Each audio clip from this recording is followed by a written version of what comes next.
நீங்க காட்டுல இருந்தா என்ன பண்ணுவீங்க? லைப்ரரியில உட்காந்துருப்பீங்களா? போனோகிராஃபி அந்த ஆசையோட வெளிப்பாடு.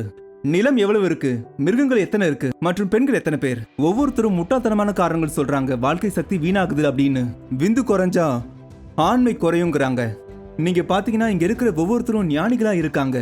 அப்புறம் ஒருத்தர் என்னடானா ஆணுறுப்பு கோணலா ஆகிடும் அப்படின்னு சொல்ற. என்ன நடக்குதுன்னு புரிஞ்சுக்கோங்க. கண்டிப்பா புரிஞ்சுக்கோங்க. புதுசா ஆரம்பிச்சிருக்கீங்க. ஆரம்பத்துல கொஞ்சம் பிரச்சனை இருக்கதான் செய்யும். கொஞ்சம் கொஞ்சமா ஆரம்பிப்போம். அடுத்து யாரு?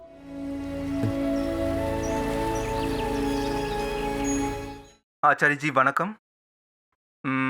உங்களுடைய வழிகாட்டுதல்ல என் லைஃபே ஒரு பெரிய சேஞ்ச் ஆயிருக்கு. அப்புறம் எல்லா டைமென்ஷன்லையும் ஒரு நல்ல முன்னேற்றம் தெரியுது.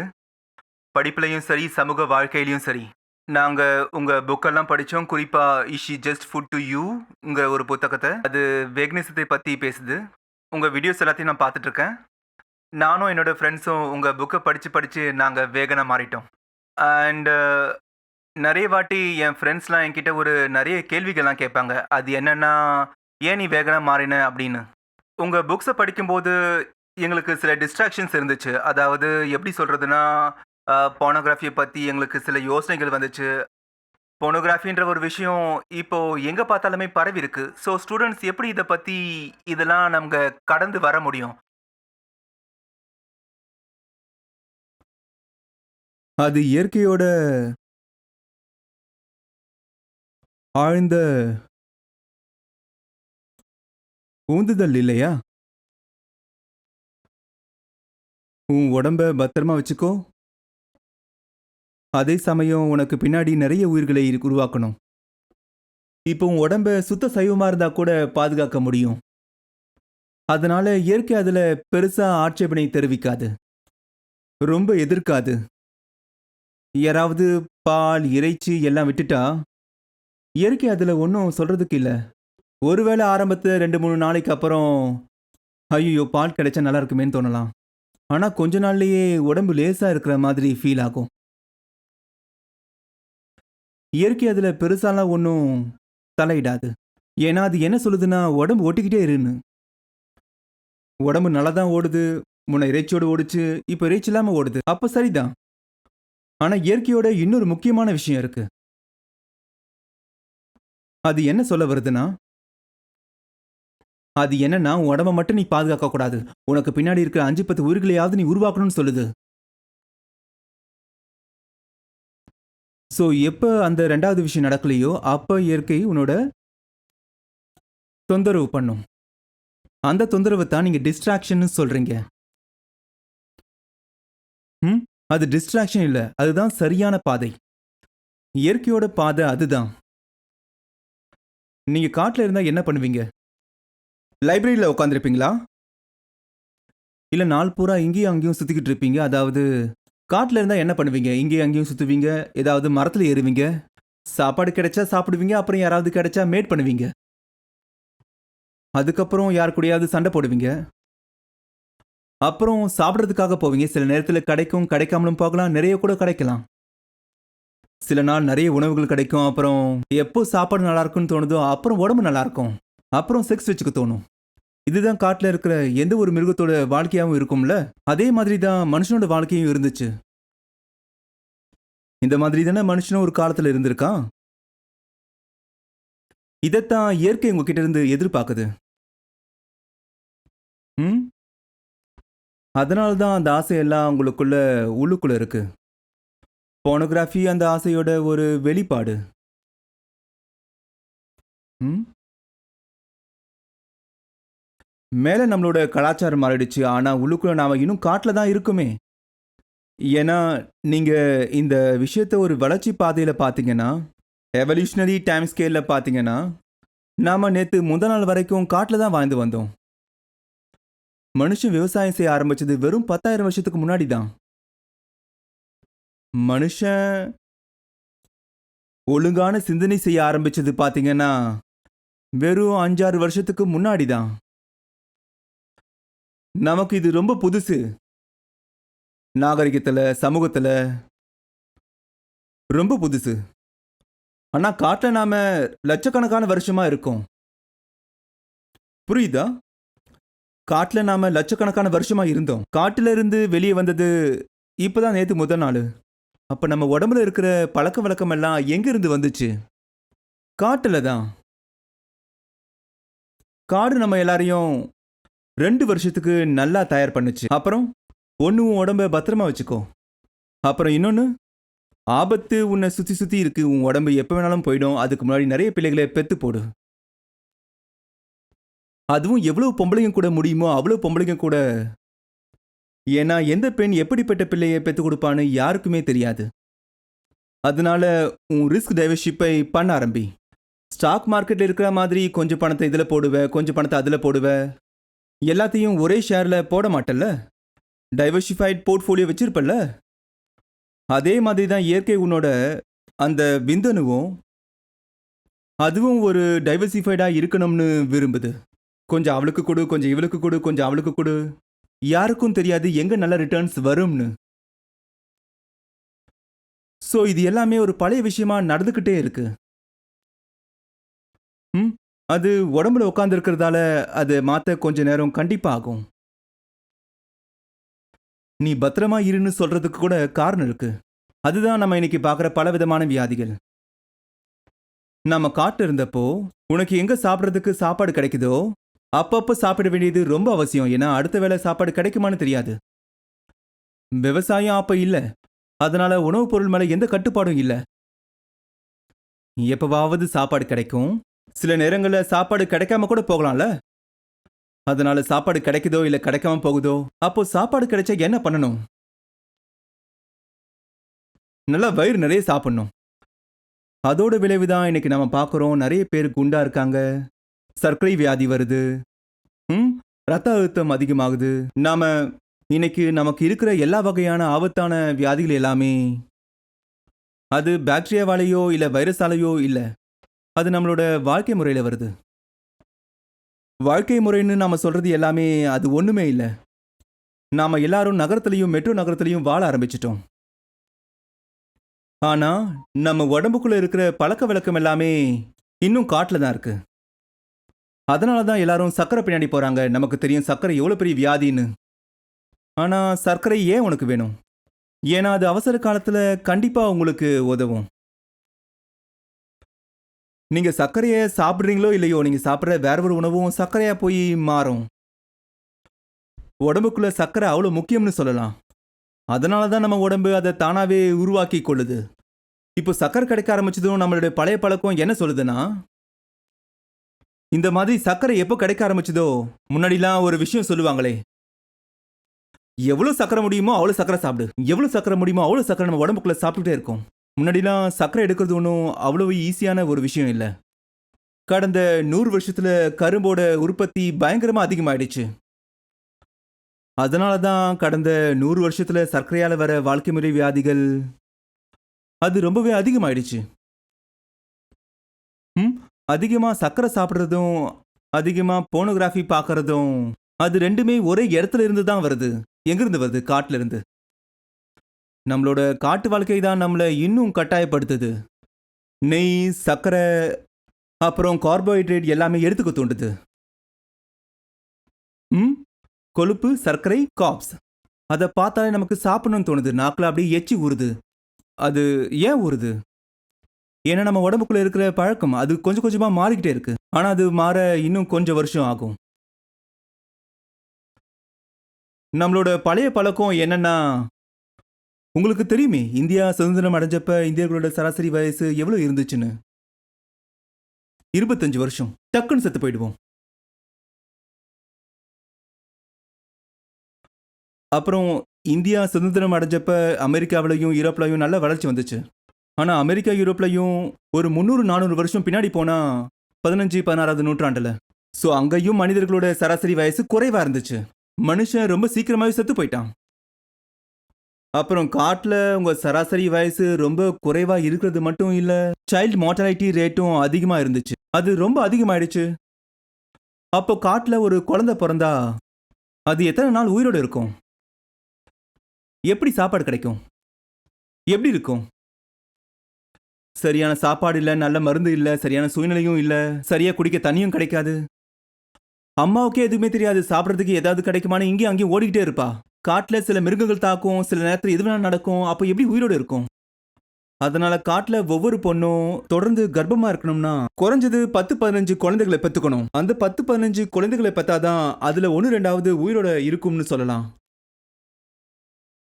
ஆனா காடுகள்னு ஒண்ணுமே இல்ல. அப்படி இருந்தாலும் இதைத்தான் நீங்க எல்லாரும் ஃபெமினைன் நேச்சர்னு சொல்றீங்க. 10-15 குழந்தைகளை பெத்துக்கிறது. ஃபெமினைன் நேச்சர் வேற ஒண்ணுமே இல்ல. அதாவது நம்ம சொல்ற ஃபெமினைன் நேச்சர் ஒண்ணுமே இல்ல. காட்டுல இருந்து நாம உடம்பு ரீதியா கத்துக்கிட்ட விஷயம் தான் ஃபெமினைன் நேச்சர்னு நம்ம சொல்லப்படுறோம். இந்த விஷயம் தான் நம்ம உடம்புக்குள்ள உட்காந்துருச்சு. த அர்ஜ் டுவர்ட்ஸ் மதர்வுட். வேற ஒண்ணுமே இல்ல. சமூகமும் பெண்களை குழந்தை பெத்துக்கோன்னு சொல்லிக்கிட்டே இருக்கு. அதுவும் காட்டுல இருந்து தான் வந்துட்டே இருக்கு. ஏன்னா அது ஒரு பொண்ணோட விஷயம் மட்டும் இல்ல, மொத்த குலமே ஒரு கேள்விக்குறி ஆயிடும். பொண்ணுங்க கம்மியா குழந்தை பெத்துக்கிட்டா அந்த குலமே அழிஞ்சு போயிடும்னு சொல்றாங்க. இத பத்தி என்ன சொல்றது? ம் இப்போ நம்ம காட்டை விட்டு வெளியே வந்துட்டோம். ஆனா காட்டுல இருந்த விஷயம் நம்மளை விட்டு இன்னும் போகவே இல்லை. அதனால தான் நம்மளோட நிறைய விஷயங்கள்ல மிருகத்தனத்தை பார்க்க முடியுது. அந்த காட்டுத்தனம் இன்னும் இருக்கு. நமக்கான சாப்பாடு விஷயமா இருந்தாலும் சரி, மிருகத்தனம் இருக்கு. அப்ப நம்ம சாப்பிடும் போதும் அதே மாதிரி செக்ஷுவல் பிஹேவியரும் போனோகிராஃபி மேல இருக்கிற அந்த அட்ராக்ஷனா இருக்கட்டும், எல்லாமே அங்கிருந்து தான் வருது. அப்புறம் நீங்க எல்லாரும் இன்னொரு விஷயம் பார்த்தீங்கன்னா, நிலத்தை கையகப்படுத்திக்கோன்னு சொல்றது. நிலம் நிலம் மனுஷன் எவ்வளவு வயசானவனா இருக்கானோ அவ்வளவு நிலத்துக்காக ஆசைப்படுவான் அவன். ம் நீங்க அவன் கிட்ட போய் விர்ச்சுவல் அசட் இருக்குன்னு சொன்னா அவனுக்கு ஒண்ணுமே புரியாது. யார்கிட்டயாவது போய் எனக்கு ஒரு வெப்சைட் இருக்கு, என்னோட வெப்சைட்டுக்கு இவ்வளவு வேல்யூ இருக்குன்னு சொன்னா யாருக்குமே அதெல்லாம் புரியாது. அவன் நிலத்தை காட்டுன்னு சொல்லுவான். ஏன்னா காட்டுல விர்ச்சுவல் அசட் செல்லவே செல்லாது. காட்டுல என்ன செல்லும்? எவ்வளவு நிலம் இருக்கு? அதனால பூமி, கால்நடை, பொண்ணுங்க, நிலம் எவ்வளவு இருக்கு, மிருகங்கள் எத்தனை இருக்கு, அப்புறம் எத்தனை பொண்ணுங்க இருக்காங்கன்னு இதை வச்சுதான் நீ பெரிய பணக்காரன்னு முடிவு பண்ண முடியும். யாருக்காவது தானம் கொடுக்கணும்னு நினைச்சா நீ தானத்தை கொடு. ஏன்னா பூமி தானம், மாடு தானம், இல்ல கன்னியாதானம், இதுதான் தானம் கொடுக்கறதுக்கு மதிப்புள்ள விஷயம். அப்ப கொடுங்க. ஏன்னா இதுக்காக தான் நாட்டுல பொருளாதாரத்துல மதிப்பு இருந்துச்சு. நிலத்துக்கு. ஏன்னா அதுல போட்டதான் என்ன கிடைக்கும்? சாப்பாடு கிடைக்கும். கால்நடை அது விவசாயத்துக்கு பயன்படும். இல்லாட்டி பிடிச்சிக்கிட்டு போய் பால் கறக்கலாம், இறைச்சி எடுத்துக்கலாம், தோல் எடுக்கலாம், என்ன வேணாலும் பண்ணலாம், சவாரி பண்ணிக்கலாம். அப்புறம் பொண்ணுங்க, அவங்களும் இந்த நிலத்துல விதை போட்டா நமக்குலாம் என்ன நடக்குமோ அதே மாதிரி தான் பொண்ணுங்க கிட்ட இருந்தும் சந்ததிகள் உருவாகும்னு நினைச்சாங்க. அந்த மனநிலை இன்னும் நம்ம கிட்ட இருக்கு. எந்த அளவுக்கு பிற்போக்கான மனநிலையோ அந்த அளவுக்கு காட்டு வாழ்க்கையும் நெருக்கமா இருக்கும். புரியுதா உங்களுக்கு? எந்த அளவுக்கு பிற்போக்கான மனசு இருக்கும் அந்த அளவுக்கு காட்டுத்தனமான வாழ்க்கையும் நமக்குள்ள இருக்குன்னு சொல்றேன். முக்திக்கான அர்த்தம்னா என்ன? அது என்னன்னு நம்ம சொல்லலாம். தண்ணிலிருந்து விடுதலை, உடம்பிலிருந்து விடுதலை. ம் உள்ளார்ந்த விஷயத்திலிருந்து விடுதலைனா தண்ணிலிருந்து விடுதலைன்னு நம்ம சொல்லலாம். வெளி உலக தளத்திலிருந்து விடுதலைனா அது சமூகத்திலிருந்து விடுதலை.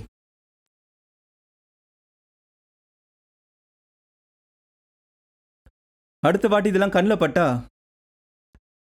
கண்ணாடி முன்னாடி நின்று நீங்க எல்லாரும் பார்த்துக்கோங்க. Nothing but the primitive Harsh to reproduce. இந்த விஷயம்தான் போனோகிராஃபி. அதுக்கப்புறம் பார்க்கணும்னா பார்த்துக்கோங்க. அது ஒன்றும் ஒழுக்க ரீதியான ஒன்றும் விஷயம்லாம் சொல்ல முடியாது. பார்க்காம இருக்கணும்னா நீங்க என்ன பண்றீங்க அதுதான் ரொம்ப முக்கியமே. ஆனா என்ன பண்றீங்கன்னு தெரிஞ்சுக்கிட்டு பண்ணுங்க. தெரிஞ்சுக்கிட்டு பண்ணீங்கன்னா தப்புன்றது உங்களுக்கே புரியும்.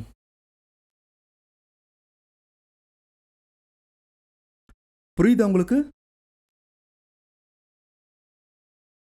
எந்த மோரல் சாங்ஷனும் இல்ல. நிறைய பேருக்கு இது ஐயோச்சி கெட்ட விஷயம்னு கூட தோணலாம். ஒவ்வொருத்தரும் முட்டாள்தனமான காரணங்கள் சொல்றாங்க. பாக்கிய சக்தி வீணாகுது அவங்க சொல்றாங்க. விந்து குறைஞ்சா ஆண்மை குறையுங்கிறாங்க. யாரை பார்த்தாலும் ஞானிகளா இருக்காங்க. ஒவ்வொருத்தரும் ஒவ்வொரு விஷயம் சொல்றாங்க. ஒருத்தன் என்ன சொல்றான்னா ஆண் உறுப்பு கோணலா போயிடும்னு சொல்றான், உங்க ரத்தம் வேஸ்டா போயிடும்னு சொல்றான். இது இது எல்லாமே வீண் பேச்சு. ம் போனோகிராஃபின்றது சுயன்பத்தோட சேர்த்து பேசப்படுற ஒரு விஷயம்.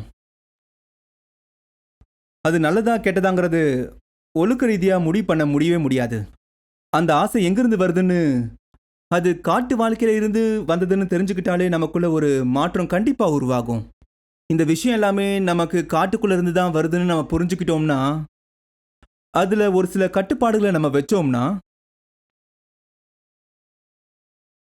இந்த விஷயத்த நம்ம அடக்கணும்னு முயற்சி பண்ணோம்னா, அதுல பெரிய பலன்கள் கண்டிப்பா கிடையவே கிடையாது. இதுல என்ன நடக்குதுன்றத நம்ம புரிஞ்சுக்கிட்டோம்னா, என்ன நடக்குதுன்னு கொஞ்சம் புரிஞ்சுக்கோங்க. அப்புறம் இதெல்லாம் தேவையில்லைன்னு தோணும்.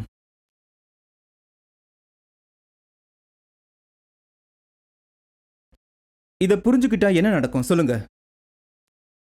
ம்? இந்த விஷயம் எதுக்காக பண்றீங்கன்னு புரிஞ்சுக்கிட்டீங்கன்னா, அப்புறம் பண்ணவே மாட்டோம்.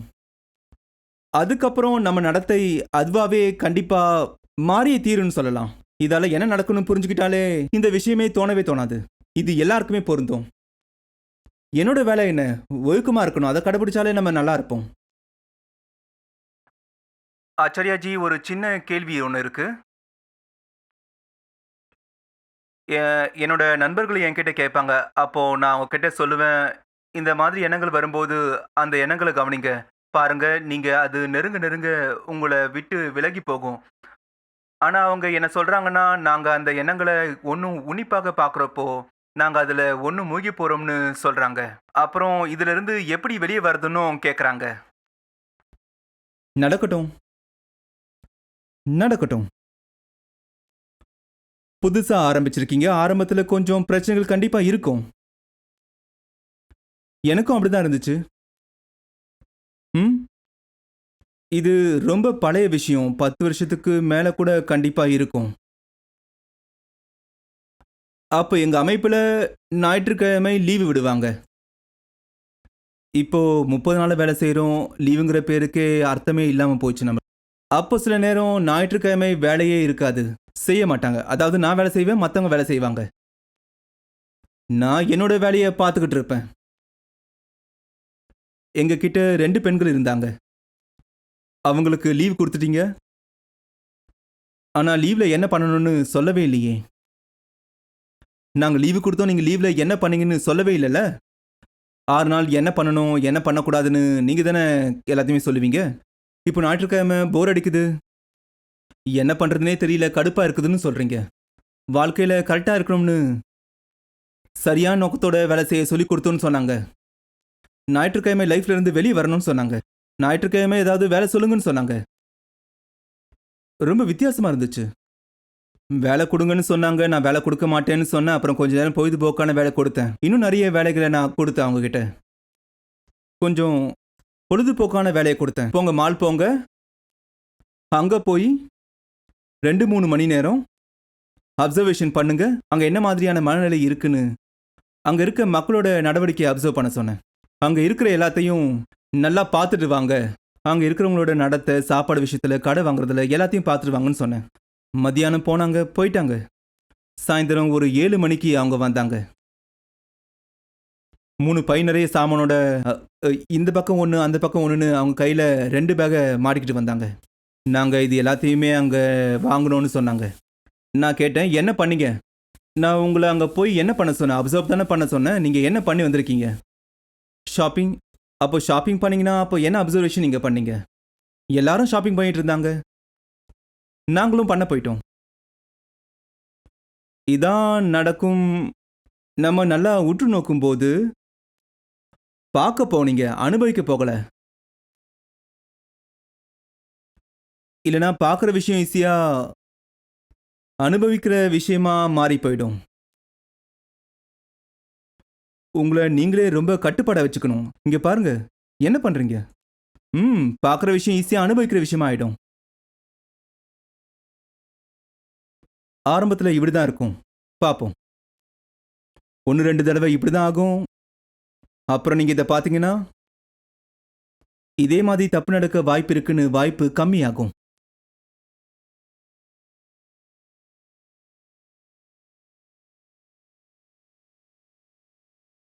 எந்த விஷயத்தை நீங்க பாக்குறீங்களோ அதுல அவ்வளவு பெரிய ஈர்ப்பு இல்ல. அதை நீங்க நல்லா தெளிவா பார்த்தாலே அது மேல இருக்கிற ஈர்ப்பு போயிடும். ம்? நான் மறுபடியும் சொல்றேன், எந்த ஒரு ஒழுக்க ரீதியான காரணத்துக்காகவும் சரி சரி தப்புன்னு நான் சொல்ல வரல. போனோகிராஃபியை பத்தி நான் சொல்றேன். உங்களோட எந்த ஒரு நடத்தையும் எந்த ஒரு பழக்கமும் எங்கிருந்து வருதுன்னு அதை முதல்ல புரிஞ்சுக்கோங்க. அதுக்கப்புறமா உங்களுக்கு அந்த ஆசை இருந்தா பொதுவா எந்த விஷயத்தை நீங்க புரிஞ்சுக்கிறீங்களோ அந்த விஷயம் தன்னோட ஈர்ப்பை கண்டிப்பா இழந்துரும். எது சுத்தமா தெரியலையோ அதுதான் ரொம்ப முக்கியமாகும். அதை தெரிஞ்சுக்க மதிப்பு மரியாதையோட நீங்க பாப்பீங்க. எப்ப தெரிஞ்சுக்க ஆரம்பிக்கிறீங்களோ அப்ப சரியான அதுக்கான ஒரு டைமை கொடுப்பீங்க. இதுக்கான மதிப்பு புரிஞ்சு போயிடுச்சுன்னா உங்களுக்கு எல்லாமே தெரிஞ்சு போயிடும். இதுக்கு இவ்வளவுதான் மதிப்பு, இவ்வளவுதான் இடம் கொடுக்கணும்னு உங்களுக்கு நல்லாவே புரிய ஆரம்பிச்சிடும். புரியுதா?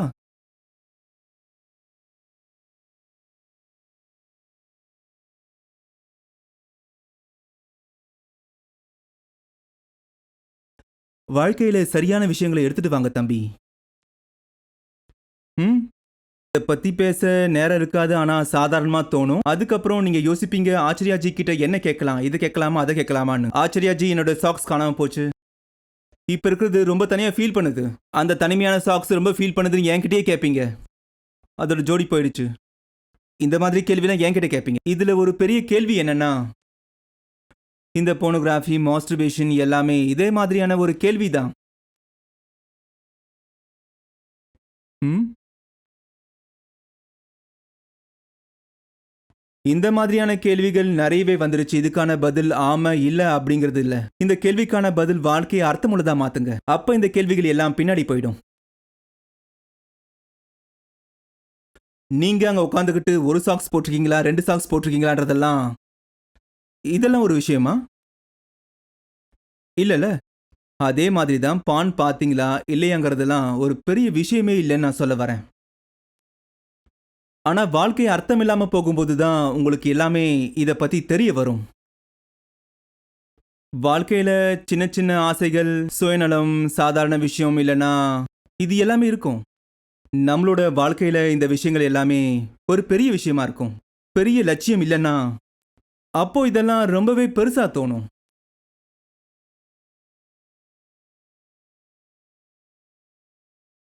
ம்? ஆச்சரியாஜி, எனக்கு மூக்கு ஒழுகுது, நான் என்ன பண்றது? இது என்ன கேள்வி? மூக்கு ஒழுகுதுன்னா நீங்க தொடச்சுக்கோங்க, இல்லனா வேணாம். தொடச்சாலும் ஒண்ணும் இல்ல, தொடைக்காட்டியும் ஒண்ணும் இல்ல. இந்த மாதிரியான விஷயங்களுக்கெல்லாம் எதுக்காக நம்ம கவலைப்படணும்? இதெல்லாம் ரொம்ப தெரிஞ்சுக்க வேண்டிய விஷயம். விடுதலைன்ற ஒரு விஷயம் என்னன்னா, இந்த சின்ன விஷயங்கள் எல்லாம் சின்ன இடத்துல இருந்து கண்டிப்பா இருக்கணும்னு நான் சொல்ல வரேன். வாழ்க்கையில எவ்வளவு இடம் கொடுக்கணுமோ அவ்வளவு இடம் கொடுங்க. அதுக்கு மேல கொடுக்காதீங்க.